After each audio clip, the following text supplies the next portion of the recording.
Hello, ಎಲ್ಲರಿಗೂ ನಮಸ್ಕಾರ. ಕಲರವ ಟ್ಯುಟೋರಿಯಲ್ಸ್ನ ಈ ವಿಡಿಯೋಗೆ ಸ್ವಾಗತ. ನಾವು ನಿನ್ನೆ ಕೂಡ ಒಂದು ಮುರಾರ್ಜಿ ದೇಸಾಯಿ ಎಕ್ಸಾಮ್ ಕ್ವಶನ್ ಪೇಪರ್ನ ಸಾಲ್ವ್ ಮಾಡಿದ್ವಿ. ಅದೇ ತರ ಇಲ್ಲಿ ನೋಡ್ತಾ ಇರ್ಬೋದು ನೀವು, ಮುರಾರ್ಜಿ ದೇಸಾಯಿ ಎಕ್ಸಾಮ್ 2023ರಲ್ಲಿ ಏನ್ ನಡೆದಿತ್ತು ಅದ್ರ ಕ್ವಶನ್ ಪೇಪರ್ ನಮ್ಮ ಹತ್ರ ಇದೆ. ಆ ವರ್ಷನ್ ಕೋಡ್ A4 ಆಗಿದೆ. ಇದಕ್ಕೆ ಆನ್ಸರ್ಸ್ ನ ನೋಡ್ತಾ ಹೋಗೋಣ. ಈ ವಿಡಿಯೋದಲ್ಲಿ ನೀವು 1ನೇ ಕ್ವಶನ್ ಇಂದ 100ನೇ ಕ್ವಶನ್ ತನಕ ಎಲ್ಲಾ ಕಂಪ್ಲೀಟ್ ಕ್ವಶನ್ ಗಳಿಗೆ ಆನ್ಸರ್ ನ ನೋಡ್ತಾ ಹೋಗ್ತೀರಾ. ಅಂದ್ರೆ ಕನ್ನಡ, ಇಂಗ್ಲಿಷ್, ಗಣಿತ, ಸಮಾಜ ವಿಜ್ಞಾನ ಹಾಗೂ ವಿಜ್ಞಾನ ಎಷ್ಟನ್ನು ಸಹ ಕವರ್ ಮಾಡ್ತಾ ಇದೀವಿ. ಇಲ್ಲಿ ನೋಡ್ಬೋದು, ಕಲರವ ಟ್ಯುಟೋರಿಯಲ್ಸ್ ಅಲ್ಲಿ ಆದರ್ಶ ವಿದ್ಯಾಲಯಕ್ಕೆ ಏನು ಎಕ್ಸಾಮ್ ನಡೀತಾ ಇದೆಯೋ ಅದಕ್ಕೆ ಆನ್ಲೈನ್ ಕೋಚಿಂಗ್ ನಡೀತಾ ಇದೆ. ನೀವ್ ಯಾರಾದ್ರೂ ಆದರ್ಶ ವಿದ್ಯಾಲಯಕ್ಕೆ ಪ್ರವೇಶ ಪರೀಕ್ಷೆ ಕಟ್ಟಿದೀರಾ ಅಂತಂದ್ರೆ ಇನ್ನು ಉಳಿದಿರ್ತಕ್ಕಂಥ ಸಮಯದಲ್ಲಿ ಕಲರವ ಟ್ಯುಟೋರಿಯಲ್ಸ್ ಇಂದ ಆನ್ಲೈನ್ ಅಲ್ಲಿ ಕೋಚಿಂಗ್ ನ ತಗೊಂಡು ನೀವು ಪ್ರಿಪರೇಷನ್ ನ ಮಾಡಬಹುದು. ಅದೇ ತರ ಮುಂದೆ ಬರ್ತಿರ್ತಕ್ಕಂಥ ಪ್ರತಿಷ್ಠಿತ ಶಾಲೆಗಳ ಪ್ರವೇಶ ಪರೀಕ್ಷೆಗೂ ಸಹ ನಾವು ಆನ್ಲೈನ್ ಅಲ್ಲಿ ಕೋಚಿಂಗ್ ಕ್ಲಾಸ್ ನ ಕಂಡಕ್ಟ್ ಮಾಡ್ತಾ ಇದೀವಿ. ಇದು ಮಾರ್ಚ್ 1ನೇ ತಾರೀಕಿನಿಂದ ಸ್ಟಾರ್ಟ್ ಆಗ್ತಾ ಇದೆ. ಈ ಎಕ್ಸಾಮ್ ಯಾರಿಗಪ್ಪ ಅಂತಂದ್ರೆ 5ನೇ ತರಗತಿಯಲ್ಲಿ ಓದ್ತಾ ಇರ್ತಕ್ಕಂಥ ಮಕ್ಕಳು SC ಅಥವಾ ST ಕೆಟಗರಿಗೆ ಬರ್ತಾರೆ ಅಂತಂದ್ರೆ ಅವರು ಪ್ರತಿಷ್ಠಿತ ಶಾಲೆಗಳಿಗೆ ಈ ಎಕ್ಸಾಮ್ ಬರೆದು ಜಾಯಿನ್ ಆಗ್ಬೋದು. ಅದೇ ತರ ನಮ್ಮಲ್ಲಿ SSLC ವೆಕೇಶನ್ ಕ್ಲಾಸ್ ಅಂತ ಕಂಡಕ್ಟ್ ಮಾಡ್ತಾ ಇದೀವಿ. 9ನೇ ತರಗತಿಯನ್ನು ಪಾಸ್ ಆಗಿ ರಜಾ ಅವಧಿಯಲ್ಲಿ 10ನೇ ತರಗತಿಗೆ ಹೋಗೋದಕ್ಕಿಂತ ಮುಂಚೆನೆ SSLC ಅಲ್ಲಿ ಬರ್ತಕ್ಕಂಥ ಸಬ್ಜೆಕ್ಟ್ ನ ಕಲಿಯೋದಕ್ಕೆ ಒಂದು ಅವಕಾಶ ಇದೆ. ಇದು ಏಪ್ರಿಲ್ ಮತ್ತೆ ಮೇ ನಲ್ಲಿ. ಈಗ ನಾವು ಮತ್ತೆ ಕ್ವಶನ್ ಪೇಪರ್ಗೆ ಹೋಗೋಣ. ನೋಡಿ, ನಾನು ಫಸ್ಟ್ ಕ್ವಶನ್ ಇಂದ ಸ್ಟಾರ್ಟ್ ಮಾಡ್ತೀನಿ. ಇಲ್ಲಿ ಚನ್ನಂ ಮಲ್ಲಿಕಾರ್ಜುನ ಎಂಬ ಕೆಳಗಿನ ಯಾವ ವಚನಗಳ ಅಂಕಿತವಾಗಿದೆ ಅಂತ ಕೇಳಿದರೆ ಇದು ಅಕ್ಕ ಮಹಾದೇವಿಯವರ ಅಂಕಿತವಾಗಿದೆ. ನೆಕ್ಸ್ಟ್, ಗಿಡವಾಗಿ ಬಗ್ಗದ್ದು ಡ್ಯಾಶ್ ಕೆಳಗಿನ ಪದಗಳಿಂದ ಆಯ್ದ ಗಾದೆಯನ್ನು ಪೂರ್ಣಗೊಳಿಸಿ ಅಂತ ಕೇಳಿದರೆ ಮರವಾಗಿ ಬಗ್ಗೀತೆ. ಗಿಡವಾಗಿ ಬಗ್ಗದ್ದು ಮರವಾಗಿ ಬಗ್ಗೀತೆ.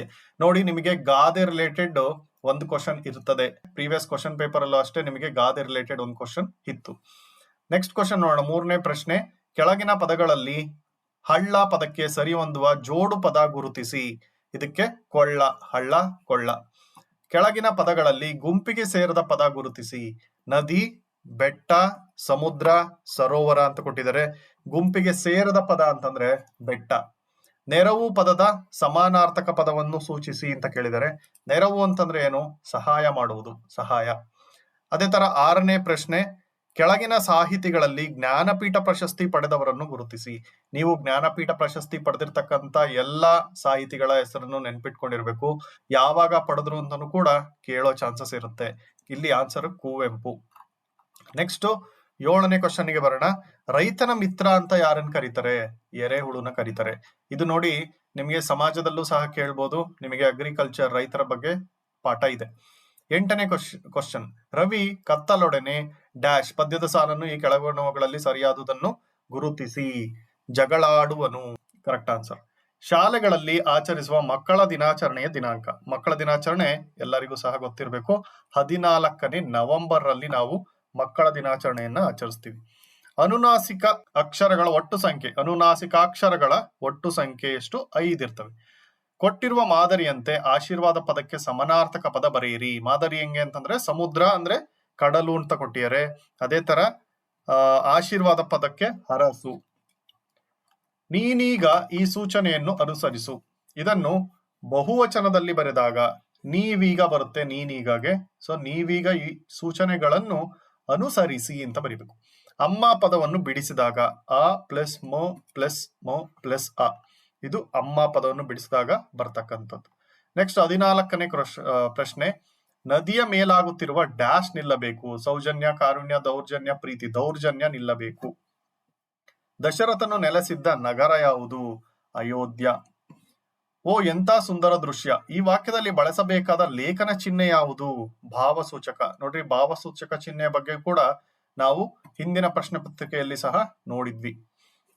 ಸಂತೋಷನು ನಿನ್ನೆ ಒಂದು ಹೊಸ ಸೈಕಲ್ ಖರೀದಿಸಿದನು. ಈ ವಾಕ್ಯ ಯಾವ ಕಾಲವನ್ನು ಸೂಚಿಸುತ್ತದೆ? ನಿನ್ನೆ ಅಂತ ಇದೆ ಇಲ್ಲಿ, ಹಾಗಾಗಿ ಇಲ್ಲಿ ಭೂತಕಾಲ. ನೆಕ್ಸ್ಟ್ 18ನೇ ಪ್ರಶ್ನೆ, ಮುಳ್ಳುಗಳಿವೆ ಅಪಾಯವಿಲ್ಲ, ಸಂಖ್ಯೆಗಳಿವೆ ಲೆಕ್ಕದ ಪುಸ್ತಕವಲ್ಲ, ಗಂಟೆ ಹೊಡೆಯುತ್ತದೆ ದೇವಾಲಯವಲ್ಲ. ಈ ಒಗಟನ್ನು ಬಿಡಿಸಿ. ಒಗಟಿನ ಬಗ್ಗೆ ಸಹ ನಿಮಗೆ ಒಂದು ಕ್ವಶನ್ ಇರುತ್ತೆ. ಒಗಟುಗಳನ್ನ ಸರಿಯಾಗಿ ನೋಡಿಕೊಳ್ಳಿ. ಗಡಿಯಾರ ಕರೆಕ್ಟ್ ಆನ್ಸರ್ ಇಲ್ಲಿ. ಕೆಳಗಿನವುಗಳಲ್ಲಿ ಅನ್ವರ್ಥನಾಮವಲ್ಲದ ಪದವನ್ನು ಗುರುತಿಸಿ. ಉದ್ಯೋಗಿ, ಸನ್ಯಾಸಿ, ವೈದ್ಯ, ಜೋಸೆಫ್ ಅಂತ ಕೊಟ್ಟಿದ್ದಾರೆ. ಇಲ್ಲಿ ಜೋಸೆಫ್ ಅನ್ನೋದು ಕರೆಕ್ಟ್ ಆನ್ಸರ್ ಆಗುತ್ತೆ. ಅದಾದ್ಮೇಲೆ ಗೌಡತಿ ಎಂಬ ಪದವನ್ನು ಪುಲ್ಲಿಂಗ ಅಥವಾ ಸ್ತ್ರೀಲಿಂಗಕ್ಕೆ ಬದಲಿಸಿ ಬರೆಯಿರಿ. ಗೌಡತಿ ಆಲ್ರೆಡಿ ಸ್ತ್ರೀಲಿಂಗ ಕೊಟ್ಟಿದ್ದಾರೆ, ಗೌಡ ಅದು ಪುಲ್ಲಿಂಗದಲ್ಲಿ ಬರೆಯಬಹುದು. ನೆಕ್ಸ್ಟ್ 20 ಕ್ವಶನ್ ಆಯ್ತು ಅಂತಂದ್ರೆ ಕನ್ನಡ ಮುಗಿತು. ಈಗ ಇಂಗ್ಲಿಷ್ ಕ್ವಶನ್ಸ್ ನ ನೋಡ್ಬೇಕು ನಾವು. Dog is a faithful animal. Identify the adjective. Faithful is an adjective here. The contracted ಅಂದ್ರೆ short form of will not is will not. Will not ಗೆ ಎನ್ ಅಪಾಸ್ಟ್ರೋಫಿ ಟಿ. ಈ ತರದ ಕ್ವಶನ್ ಕೂಡ ನಮಗೆ ಒಂದು ಇರುತ್ತೆ. James did not succeed dash he did not work hard. James does not succeed because he did not work hard. Because ಅನ್ನೋದು ಸರಿಯಾದ ಉತ್ತರ ಇಲ್ಲಿ. ನೆಕ್ಸ್ಟ್ 24ನೇ ಪ್ರಶ್ನೆ. The negative form of sense is senseless. Hanumanta patted the sheep gently on its back. Gently ಅಂತ underline ಮಾಡಿದ್ದಾರೆ. ಇಲ್ಲಿ underline ಮಾಡಿರ್ತಕ್ಕಂಥ ವರ್ಡ್ ಏನು ಇದು? It is an adverb. The rhyming word of dental is. ಡೆಂಟಲ್ಗೆ ರೈಮಿಂಗ್ ವರ್ಡ್ ಏನು? Mental. Grateful, thankless, thankful, indebted. Identify the odd one ಅಂತ ಕೇಳಿದರೆ ಇಲ್ಲಿ ಇಂಡೆಪ್ಟೆಡ್ ಅನ್ನೋದೇ ಆಡ್ ಒನ್. ನೆಕ್ಸ್ಟ್ 28ನೇ ಪ್ರಶ್ನೆ. Identify the correct sentence. When did you come to school? ಇದೇ correct sentence. A is correct. Harmony among people creates the peaceful society. Choose the correct option. Harmony among people leads to peace ಅಂತ ಹೇಳ್ಬೋದು. ಹಂಗಾಗಿ D is the correct answer. Write the opposite of remember. Remember ಅಂತಂದ್ರೆ ನೆನ್ಪಿಟ್ಕೊಳೋದು. Forget ಅಂದ್ರೆ ಮರ್ತೋಗೋದು. Forget. 31ನೇ ಪ್ರಶ್ನೆ. The past tense of break is. Break ಅಂತಂದ್ರೆ ಪಾಸ್ಟ್ ಟೆನ್ಸ್ ಏನು? ಬ್ರೋಕ್. ನೆಕ್ಸ್ಟ್ 32ನೇ question 32. The opposite gender of emperor is empress. 33ನೇ question. Dash took the children to the exhibition instead of their father. APJ Abdul Kalam is the answer for this. Next 34th question. 34th question ಏನ್ ಹೇಳುತ್ತೆ? Ravi pushed Hari dash the river in to the river. You must take dash umbrella when it's raining an umbrella. Add a suitable prefix to the word possible. Prefix ಹಾಕಿದ್ರೆ ಏನಾಗುತ್ತೆ? Impossible ಆಗುತ್ತೆ. Next question 37ನೇ question. King Dionysius set both Damon and Pythias free because they were good friends and kept their promise is the correct answer. 38ನೇ question. Fill in the blank choosing the correct question word. Dash can I find a book stall. ಅಂದ್ರೆ where can I find a book stall is the correct answer. 39ನೇ question ನೋಡೋಣ. The plural form of furniture is. Furniture ಗೆ plural form ಕೂಡ furniture ಆಗುತ್ತೆ. Furnitures ಅನ್ಬಾರ್ದು. The meaning of puzzled is. ಪಜಲ್ಡ್ ಅಂತಂದ್ರೆ ಏನು? Confused ಅಂತ ಅರ್ಥ. ಇದಿಷ್ಟು ಇಂಗ್ಲಿಷ್ ಕ್ವಶನ್ಸ್ ಆಗಿತ್ತು. ನೆಕ್ಸ್ಟ್ ನಾವು ಗಣಿತ ಅಂದ್ರೆ ಮ್ಯಾಥಮೆಟಿಕ್ಸ್ ಕ್ವಶನ್ ನ ನೋಡೋಣ. ನೆಕ್ಸ್ಟ್ 41ನೇ ಪ್ರಶ್ನೆ. ಈ ಕಡೆ ನಾನು ಕನ್ನಡದಲ್ಲಿ ತೋರಿಸ್ತಾ ಇದ್ದೀನಿ. ಇದು ಕನ್ನಡ ಮೀಡಿಯಂ ಕ್ವಶನ್ಸ್. ನಿಮಗೆ ಎಕ್ಸಾಮ್ ಅಲ್ಲಿ ಒಂದು ಪೇಜ್ ಅಲ್ಲಿ ಕನ್ನಡ ಇದ್ರೆ ಅದ್ರ ಕೆಳಗಡೆ ಹೋದ್ರೆ ನಿಮಗೆ ಇಂಗ್ಲಿಷ್ ಅಲ್ಲಿ ಅದೇ ಕ್ವಶನ್ ಇರುತ್ತೆ. ಇಲ್ಲಿ ನೋಡ್ಬೋದು ನೀವು. ಇಲ್ಲಿ ಇಂಗ್ಲಿಷ್ ಅಲ್ಲಿ ಕ್ವಶನ್ ಇದೆ.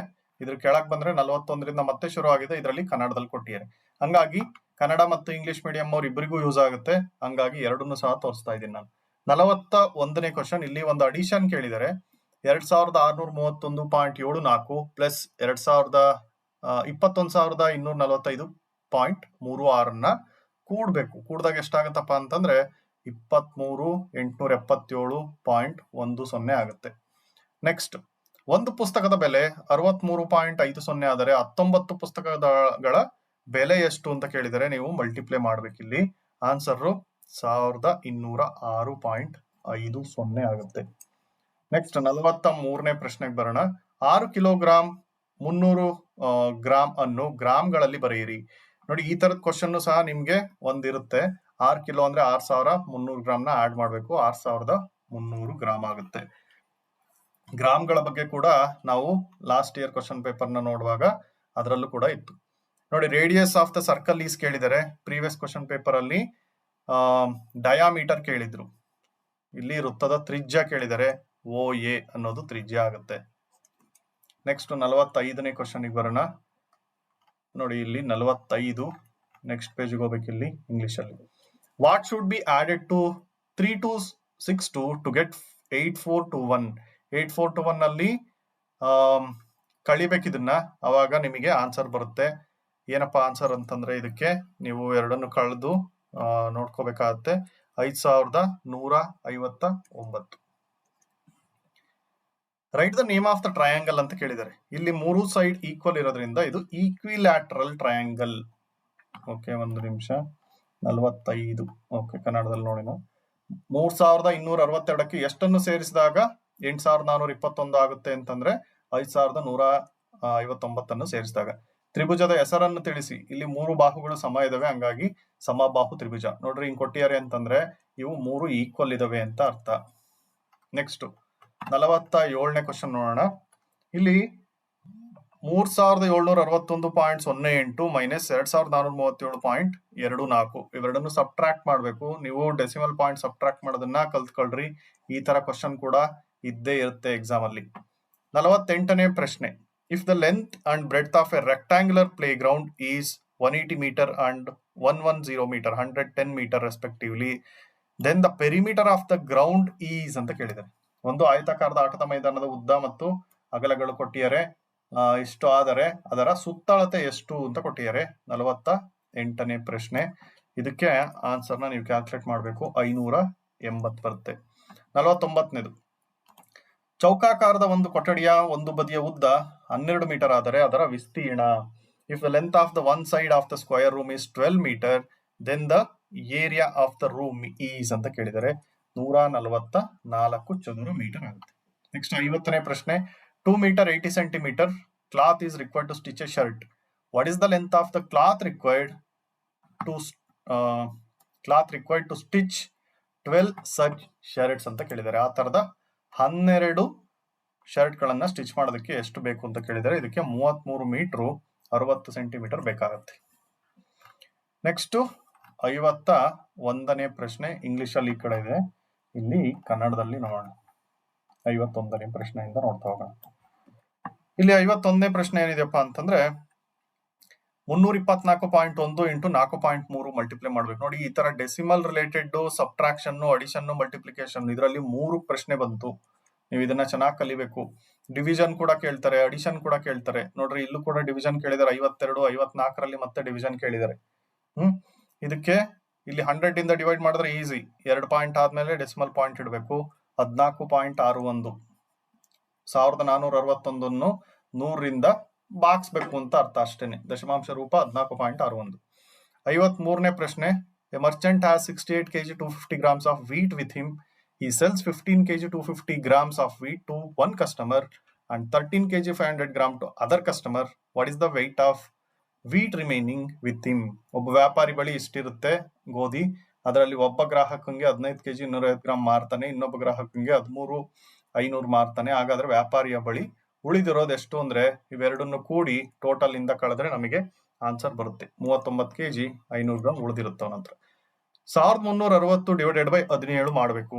17ರಿಂದ ಅದನ್ನ ಡಿವೈಡ್ ಮಾಡ್ರಿ, ನಿಮಗೆ ಆನ್ಸರ್ 80 ಬರುತ್ತೆ. ಯಾವ್ದಾರ ಆನ್ಸರ್ ತಪ್ಪಾಗಿದೆ ಅಂತಂದ್ರೆ ಅರ್ಜೆಂಟ್ ಅಲ್ಲಿ ನಾವು ಸಾಲ್ವ್ ಮಾಡುವಾಗ ನೀವು ಕಮೆಂಟ್ ಮಾಡ್ಬಿಟ್ಟು ಯಾವ್ದು ಕರೆಕ್ಟ್ ಇದೆ ಆನ್ಸರ್ ಅನ್ನೋದನ್ನ ಕೂಡ ದಯವಿಟ್ಟು ತಿಳಿಸಿ. ನೆಕ್ಸ್ಟ್ 54ನೇ ಕ್ವಶನ್ ಆಯ್ತು. 55. The straight angle among the following is.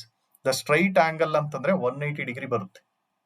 ಇಲ್ಲಿ ಸರಳ ಕೋನ 180 ಡಿಗ್ರಿ.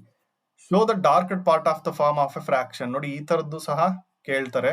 ನಿಮಗೆ ಫ್ರಾಕ್ಷನ್ ರೂಪದಲ್ಲಿ ಬರೆಯೋದಕ್ಕೆ ಗೊತ್ತಿರಬೇಕು. ಎಷ್ಟು ಟೋಟಲ್ ಇದಾವೆ ಇಲ್ಲಿ, ಅದರಲ್ಲಿ ಎಷ್ಟು ಪಾರ್ಟ್ ನಾವು ಡಾರ್ಕ್ ಮಾಡಿದೀವಿ, ಶೇಡ್ ಮಾಡಿದೀವಿ ಅನ್ನೋದನ್ನ ಭಿನ್ನ ರಾಶಿ ರೂಪದಲ್ಲಿ ಬರಿಬೇಕು. ಇಲ್ಲಿ ಟೋಟಲ್ 8 ಇದಾವೆ, ಅದರಲ್ಲಿ 1 ಶೇಡ್ ಮಾಡಿರೋದೆ, ಹಂಗಾಗಿ 1/8 ಇಸ್ ದ ಕರೆಕ್ಟ್ ಆನ್ಸರ್. ಇದು 56ನೇ ಕ್ವಶನ್. ನೆಕ್ಸ್ಟ್ 57ನೇ ಕ್ವಶನ್ ಇಂದ ನೋಡ್ತಾ ಹೋಗೋಣ. 57ನೇ question. The exhibition is held from 10/9/12 to 7/10/12. What is the duration of the exhibition ಅಂತ ಕೇಳಿದರೆ ಇಲ್ಲಿ ನೀವು 10/9/2012 7/10/2012 ಮಧ್ಯೆ ಎಷ್ಟು ದಿನ ಬರ್ತವೆ ಈ ಮಂತ್ ಅಲ್ಲಿ ಅಂತ ನೋಡ್ಕೋಬೇಕು. ಅದನ್ನ ನೋಡ್ಕೊಂಡು ಡೇಸ್ ಕ್ಯಾಲ್ಕುಲೇಟ್ ಮಾಡಿದ್ರೆ 28 ದಿನಗಳು ಬರ್ತವೆ. Name of the shape is. ಇದನ್ನ ಪ್ರೀವಿಯಸ್ ಕ್ವಶನ್ ಪೇಪರ್ ನಾನು ಸಾಲ್ವ್ ಮಾಡಿ ಹಾಕಿದ್ದೀನಿ ನಿನ್ನೆ, ಅದರಲ್ಲಿ ಕೂಡ ಇತ್ತು. ಶಂಖಾಕೃತಿ ಇದು. The number of faces in the rectangular cube is. ಇದು ಕೂಡ ರಿಪೀಟ್ ಆಗಿದೆ, ನಾವು ನಿನ್ನೆ ಕೂಡ ಈ ಕ್ವಶನ್ ನ ನೋಡಿದ್ವಿ. ಈ ತರ ಕ್ವಶನ್ ರಿಪೀಟೆಡ್ಲಿ ಕೇಳ್ತಾ ಇದ್ದಾರೆ, ಇದನ್ನ ಕರೆಕ್ಟ್ ಆಗಿ ಕಲ್ತ್ಕೊಳ್ರಿ. ಬೆಲೆಯನ್ನು ಕಂಡುಹಿಡಿಯಿರಿ. ಇಲ್ಲಿ ಮಲ್ಟಿಪ್ಲಿಕೇಶನ್ ಕೇಳಿದ್ದಾರೆ. ಇಲ್ಲಿ ನೋಡ್ರಿ 1 0 ಬಂದಿದೆ, ಇನ್ನು ಉಳಿದಿರೋದು ಏನಾದ್ರೂ ಇರಲಿ 0 ಜೊತೆ ಮಲ್ಟಿಪ್ಲೈ ಮಾಡ್ತಿದ್ದೀರಾ ಅಂತಂದ್ರೆ ಆನ್ಸರ್ 0ನೇ ಇರುತ್ತೆ. ಇದಿಷ್ಟು 60 ಪ್ರಶ್ನೆಗಳು ಆಯ್ತು. ಈಗ 61ರಿಂದ ಏನ್ ಬರುತ್ತಪ್ಪ ಅಂತಂದ್ರೆ ಸೈನ್ಸ್ ಮತ್ತೆ ಸೋಷಿಯಲ್ ಬರುತ್ತೆ, ನೋಡ್ತಾ ಹೋಗೋಣ. ಇಲ್ಲಿ first question, which state of matter is milk. Milk ಅಂತಂದ್ರೆ ಇದು ಲಿಕ್ವಿಡ್, ಇದು ದ್ರವ ರೂಪ. The energy produce by movement of air. Air ಇಂದ ಪ್ರೊಡ್ಯೂಸ್ ಆಗ್ತಕ್ಕಂಥದ್ದು ಏನಪ್ಪಾ ಅಂತಂದ್ರೆ ವಿಂಡ್ ಇಂದ, ವಿಂಡ್ ಎನರ್ಜಿ ಏರ್ ಇಂದ. Carbon dioxide is A dash ಅಂತ ಕೇಳಿದರೆ, it's A compound. Carbon dioxide ಇದೆ, ಹಂಗಾಗಿ ಇದು ಸಂಯುಕ್ತ ವಸ್ತು. The chemical name of common salt is. Salt ನ ಕೂಡ ಕೇಳ್ತಾರೆ ಅಂತ ನಾನು ಕ್ಲಾಸ್ ಅಲ್ಲಿ ಹೇಳಿದೀನಿ ನಿಮ್ಗೆ. Sodium chloride is the correct answer. ಸೌರವ್ಯೂಹ ಅಂದ್ರೆ ಸೋಲಾರ್ ಸಿಸ್ಟಮ್ ಅಲ್ಲಿ ದ ನಂಬರ್ ಆಫ್ ಪ್ಲಾನೆಟ್ಸ್ ಎಷ್ಟಿದಾವೆ ಅಂತಂದ್ರೆ 9 ಅಲ್ಲ, ಇದು 8 ಕರೆಕ್ಟ್ ಆನ್ಸರ್. ಯಾಕೆ ಅಂತಂದ್ರೆ ಫ್ಲೂಟೋ ಇವಾಗ ಪ್ಲಾನೆಟ್ ಅಲ್ಲ ಅನ್ನೋದು ನಿಮಗೆ ಗೊತ್ತಿದೆ. The toxic substance present in tobacco is. ನೋಡ್ರಿ, ಈ ತರದ್ದು ಜನರಲ್ ಕ್ವಶನ್. ನಿಕೋಟಿನ್ ಅನ್ನೋದು ಆನ್ಸರ್. ಈ ತರದನ್ನು ಕೂಡ ನೀವು ತಿಳ್ಕೊಂಡಿರ್ಬೇಕು. ನೆಕ್ಸ್ಟ್ 67ನೇ ಪ್ರಶ್ನೆಯಿಂದ ನೋಡ್ತಾ ಹೋಗೋಣ. 67ರಲ್ಲಿ ಏನ್ ಕೊಟ್ಟಿರಪ್ಪ ಅಂತಂದ್ರೆ the disease caused by due to the deficiency in vitamin B. Vitamin B ಕಮ್ಮಿ ಆದ್ರೆ ಬೇರಿ ಬೇರಿ ಎನ್ನುವ ರೋಗ ಬರುತ್ತದೆ. What is the normal percentage of carbon dioxide in air. ಇದು 0.04, ನೆನಪಿರ್ಲಿ 0.04, 0.4 ಅಂತ ಅನ್ಕೋಬೇಡ್ರಿ. The motion of a pendulum. Pendulum ಯಾವ ತರ ಮೂವ್ ಆಗುತ್ತೆ, ಅದು ಆಸಿಲೇಟರಿ ಮೋಷನ್ ಅಂದ್ರೆ ಆಂದೋಲನ ಚಲನೆಯಲ್ಲಿ ಮೂವ್ ಆಗುತ್ತೆ. Orange is rich in vitamin. ಯಾವ ವಿಟಮಿನ್ ಇರುತ್ತೆ ಆರೆಂಜ್ ಅಲ್ಲಿ ಅಂದ್ರೆ ಸಿ ವಿಟಮಿನ್ ಇರುತ್ತೆ. ನೆಕ್ಸ್ಟ್ 71ನೇ ಪ್ರಶ್ನೆ, the brightest planet in the solar system is. Brightest planet in the solar system ಯಾವ್ದಪ್ಪ ಅಂದ್ರೆ ಶುಕ್ರ ಗ್ರಹ. ನೆಕ್ಸ್ಟ್ 72ನೇ question, the average life span of elephant. Elephant ಎಷ್ಟು ಬದುಕುತ್ತೆ ಅಂದ್ರೆ 70 ವರ್ಷ ಬದುಕುತ್ತೆ, ಆನೆಯ ಸರಾಸರಿ ಜೀವಿತಾವಧಿ. ತೆಂಗು ಯಾವ ಗುಂಪಿಗೆ ಸೇರಿದೆ. ನೋಡ್ರಿ, ಈ ತರದ ಕ್ವಶನ್ ನ ಕೇಳ್ತಾರೆ. ಇಲ್ಲಿ ನಿಮಗೆ ತ್ರೈಮಾಸಿಕ, ಏಕವಾರ್ಷಿಕ, ದ್ವೈವಾರ್ಷಿಕ ಬೆಳೆಗಳೆಲ್ಲ ಗೊತ್ತಿರಬೇಕು. ಇದು ಬಹುವಾರ್ಷಿಕ ಸಸ್ಯ, ಪೆರಿನಿಯಲ್ಸ್ ಅಂತ ಕರಿತೀವಿ ಇಂಗ್ಲಿಷ್ ಅಲ್ಲಿ. ನೆಕ್ಸ್ಟ್ 74ನೇ ಕ್ವಶನ್ ನೋಡೋಣ. ಈ ಕಡೆ ಕನ್ನಡ. ದ್ರವರೂಪದ ಲೋಹ, ಮೆಟಲ್ ಇನ್ ಲಿಕ್ವಿಡ್ ಸ್ಟೇಟ್ ಯಾವ್ದಪ್ಪ ಅಂದ್ರೆ ಮರ್ಕ್ಯೂರಿ ಲಿಕ್ವಿಡ್ ಸ್ಟೇಟ್ ಅಲ್ಲಿ ಇರುತ್ತೆ, ಆದ್ರೆ ಅದು metal. The main cause of air pollution is. ವಾಯು ಮಾಲಿನ್ಯಕ್ಕೆ ಮುಖ್ಯ ಕಾರಣ ಏನು. ನಿಮಗೆ ವಾಯು ಮಾಲಿನ್ಯದ ಬಗ್ಗೆ ಹೇಳ್ಕೊಟ್ಟಿರ್ತಾರೆ. ಫ್ಯಾಕ್ಟರಿಯಿಂದ ಜಾಸ್ತಿ ವಾಯು ಮಾಲಿನ್ಯ ಆಗುತ್ತೆ. ನೋಡ್ರಿ, ಇಲ್ಲಿ ಅರಣ್ಯ, ಮನೆಗಳು, ಕಟ್ಟಡಗಳಿಂದ ಆಗಲ್ಲ, ಕಾರ್ಖಾನೆಯಿಂದ ಆಗುತ್ತೆ. Which one of the following union territories is not directly ruled by central government. ಇದಕ್ಕೆ ಅಂಡಮಾನ್ ಮತ್ತು ನಿಕೋಬಾರ್ ಐಲ್ಯಾಂಡ್ ಗೊತ್ತಿರಬೇಕು ನಿಮ್ಗೆ. ಇದು ಕೇಂದ್ರಾಡಳಿತ ಪ್ರದೇಶ, ಆದ್ರೆ ಕೇಂದ್ರ ಸರ್ಕಾರದ ನೇರ ಆಳ್ವಿಕೆಗೆ ಒಳಪಡಲ್ಲ. The longitude that passes through Greenwich in England is called. ಇದನ್ನ ಪ್ರೈಮ್ ಮೆರಿಡಿಯನ್ ಅಂತ ಕರೀತಾರೆ, ಅಂದ್ರೆ ಪ್ರಧಾನ ರೇಖಾಂಶ ಕನ್ನಡದಲ್ಲಿ. Duration of one rotation of earth is. ಇದು ಎಲ್ಲರಿಗೂ ಗೊತ್ತಿರುತ್ತೆ. ಒಂದು ದಿನ ಅಂತಂದ್ರೆ ಅರ್ತ್ ನ ಒಂದು ರೊಟೇಷನ್ ಅದು 24 ಗಂಟೆ, ಭೂಮಿಯ ದೈನಂದಿನ ಚಲನೆ. ನೆಕ್ಸ್ಟ್ 79ನೇ question, which type of garbage is rubber. Rubber ಅನ್ನೋದು ಯಾವ ರೀತಿಯ ಕಸ, ಇದು ಒಣ ಕಸ ಅಂದ್ರೆ ಡ್ರೈ ಆಗಿರ್ತಕ್ಕಂಥ ಕಸ. India is the dash largest country in the world with respect to area. Land ಅಲ್ಲಿ ಎಷ್ಟನೇ ದೊಡ್ಡ ಕಂಟ್ರಿ ಇಂಡಿಯಾ ಅಂತ ಕೇಳಿದ್ದಾರೆ. ಇಲ್ಲಿ ಇದು 7ನೇ ದೊಡ್ಡ ಕಂಟ್ರಿ, 7. 80 ಕ್ವಶನ್ ಆಯ್ತು. ನೆಕ್ಸ್ಟ್ 81ರಿಂದ 100 ತನಕ ಕ್ವಶನ್ಸ್ ನ ನೋಡೋಣ ನಾವು. ತಾಜ್ ಮಹಲ್ ಇರುವ ಸ್ಥಳ. ತಾಜ್ ಮಹಲ್ ಎಲ್ಲಿದೆ, ಆಗ್ರಾದಲ್ಲಿದೆ. Agra is the correct answer. Delhi ಇನ್ಕೊಂಡಿರ್ತೀರ ಕೆಲವರು, ನೆನ್ಪಿಟ್ಕೊಳ್ರಿ Agra. The para athlete who received the Padmashri and Arjuna award is Malathi Holla. Correct answer. The maximum number of players in kabaddi team. Kabaddi ಆಡೋದು ಎಷ್ಟು ಜನ, 7 ಜನ. ಸೌರಶಕ್ತಿಯ ಮೂಲ ಯಾವುದು, ಸೂರ್ಯ. A part of land surrounded by water in its 3 sides is and dash. 3 ಬದಿಯಲ್ಲಿ ನೀರು ಆವೃತವಾಗಿರುವ ಭೂಪ್ರದೇಶ ಏನು ಅಂತಂದ್ರೆ ಇದು ದ್ವೀಪ ಅಲ್ಲ, ಇದು ಪರ್ಯಾಯ ದ್ವೀಪ, ಪೆನಿನ್ಸುಲಾ ಅಂತ ಕರಿತೀವಿ. 3 sides water, 1 side is land. The East flowing river is, East ಕಡೆಗೆ ಹರಿತಕ್ಕಂತ ನದಿ ಯಾವ್ದಪ್ಪ ಅಂತಂದ್ರೆ ಇಲ್ಲಿ 86ನೇ ಕ್ವಶನ್, ಮಹಾನದಿ ಈಸ್ಟ್ ಕಡೆಗೆ ಹರಿಯುತ್ತೆ ಅಂದ್ರೆ ಪೂರ್ವಕ್ಕೆ. ಸುತ್ತಲೂ ನೀರಿನಿಂದ ಆವೃತವಾಗಿರುವ ಭೂಮಿ, ಸುತ್ತಲೂ ನೀರಿದ್ದು ಮಧ್ಯದಲ್ಲಿ ಭೂಮಿ ಇದ್ರೆ ಅದನ್ನ ಐಲ್ಯಾಂಡ್ ಅಂತ ಕರಿತೀವಿ, ಅದು ದ್ವೀಪ. ನೆಕ್ಸ್ಟ್ 88ನೇ ಕ್ವಶನ್ ಹೋಗೋಣ. 88. The method in which the water is spread over the crops uniformly like a rainfall. Rainfall ತರ ಹಾಕೋದು ಯಾವ್ದಪ್ಪ ಅಂತಂದ್ರೆ ಸ್ಪ್ರಿಂಕ್ಲರ್. ನೆನ್ಪಿಟ್ಕೊಳ್ರಿ, ಇದು ಡ್ರಿಪ್ ಇರಿಗೇಷನ್ ಅಲ್ಲ. ಡ್ರಿಪ್ ಅಂದ್ರೆ ರೂಟ್ಸ್ ಹೋಗುತ್ತೆ, ಇಲ್ಲಿ ಸಿಂಪಡಿಸುವ ನೀರಾವರಿ. The traffic signals, green light is indicated to stop, wait, get ready, proceed. Proceed ಅಂದ್ರೆ ಹೋಗಿ ಅಂತ ಅರ್ಥ. A family in which only 2 generations are living together. 2 ತಲೆಮಾರಿನ ಸದಸ್ಯರು ಮಾತ್ರ ಒಟ್ಟಿಗೆ ವಾಸಿಸುವ ಕುಟುಂಬ ವಿಭಕ್ತ ಕುಟುಂಬ. ಇಟ್ಸ್ ಎ ನ್ಯೂಕ್ಲಿಯರ್ ಫ್ಯಾಮಿಲಿ ಅಂತ ಕರಿತೀವಿ. ನೆಕ್ಸ್ಟ್ 91ನೇ ಪ್ರಶ್ನೆ, the district in which tribal Koragas are living. Koragas ಅಲ್ಲಿ ಇರ್ತಾರೆ ಅಂದ್ರೆ ದಕ್ಷಿಣ ಕನ್ನಡದಲ್ಲಿ ಇರ್ತಾರೆ, ದಕ್ಷಿಣ ಕನ್ನಡ ಜಿಲ್ಲೆ. 92ನೇದು, which of the following is an adventure sport. Adventure ಆಗಿರ್ತಕ್ಕಂಥ ಸ್ಪೋರ್ಟ್ ಯಾವ್ದಿಲ್ಲಿ? ಫುಟ್ಬಾಲ್, ಕಬಡ್ಡಿ, ಖೋಖೋ ಅಲ್ಲ, rock climbing. Life liquid is dash. Life liquid ಅಂದ್ರೆ ಜೀವಜಲ, ಜೀವದ್ರವ, ನೀರು. ಇದು 93ನೇ ಕ್ವಶನ್. ನೆಕ್ಸ್ಟ್ ನಾವು 94ಕ್ಕೆ ಹೋಗೋಣ. ಕಾಶ್ಮೀರದಲ್ಲಿ ಮನೆಗಳನ್ನು ಯಾವುದರಿಂದ ಕಟ್ಟಿರ್ತಾರೆ? ನಿರ್ಮಿಸಲು ಬಳಸುವ ಸಾಮಗ್ರಿ ಯಾವುದು? ಇದಕ್ಕೆ ಲಾಗ್ಸ್ ಅಂತ ಕರಿತೀವಿ, ಅಂದ್ರೆ ಮರದ ದಿಮ್ಮಿಗಳನ್ನ ಯೂಸ್ ಮಾಡಿ ಕಾಶ್ಮೀರದಲ್ಲಿ ಮನೆಗಳನ್ನ ಕಟ್ತಾರೆ. ಬೀಚ್ ಯೂಶುವಲಿ ಕನ್ಸಿಸ್ಟ್ ಆಫ್, ಅಲ್ಲಿ ಸ್ಯಾಂಡ್ ಇರುತ್ತೆ ಮತ್ತೆ ಗ್ರಾವೆಲ್ ಇರುತ್ತೆ. ಬೀಚ್ ಅಲ್ಲಿ, ಸಮುದ್ರ ತೀರವು ಸಾಮಾನ್ಯವಾಗಿ ಮರಳು ಮತ್ತು ಪುಡಿ ಪುಡಿ ಕಲ್ಲುಗಳಿಂದ ಕೂಡಿರುತ್ತೆ. Television was invented by Marconi, Wright brothers, Graham Bell, John Baird. John Baird is the correct answer. The movement started by Sunderlal Bahuguna in the Himalayan region. ಇದು ಕೂಡ ತುಂಬಾ ಇಂಪಾರ್ಟೆಂಟ್, ತುಂಬಾ ಸಲ ಕೇಳಿದ್ದಾರೆ. ಅಪ್ಪಿಕೋ ಚಳುವಳಿಯನ್ನು ಸುಂದರ್ಲಾಲ್ ಬಹುಗುಣ ಅವರು ಪ್ರಾರಂಭಿಸಿದರು. ನೆಕ್ಸ್ಟ್ 98ನೇ ಪ್ರಶ್ನೆ, 98th ಕ್ವಶನ್, ಮರದ ಪೀಠೋಪಕರಣಗಳನ್ನು ತಯಾರು ಮಾಡುವವರು ಯಾರು? ಮರದ ಕೆಲಸ ಮಾಡುವವರು ಬಡಗಿ, carpenter. Dash is our national flower. ನೋಡ್ರಿ, national flower, national emblem, national flag, ಈ ತರದ್ರ ಮೇಲೆ ಕೂಡ ಒಂದು ಕ್ವಶನ್ ಇರುತ್ತೆ. ಲೋಟಸ್ ಅಂದ್ರೆ ಕಮಲ, ಕರೆಕ್ಟ್ ಆನ್ಸರ್, ರಾಷ್ಟ್ರೀಯ ಹೂ. The highest peak is in the world is. ಪ್ರಪಂಚದಲ್ಲಿ ಅತಿ ಎತ್ತರದ ಶಿಖರ ಅಥವಾ ಶೃಂಗ ಮೌಂಟ್ ಎವರೆಸ್ಟ್. ಇದಿಷ್ಟು ಈ ಕ್ವಶನ್ ಪೇಪರ್ ಆಗಿತ್ತು.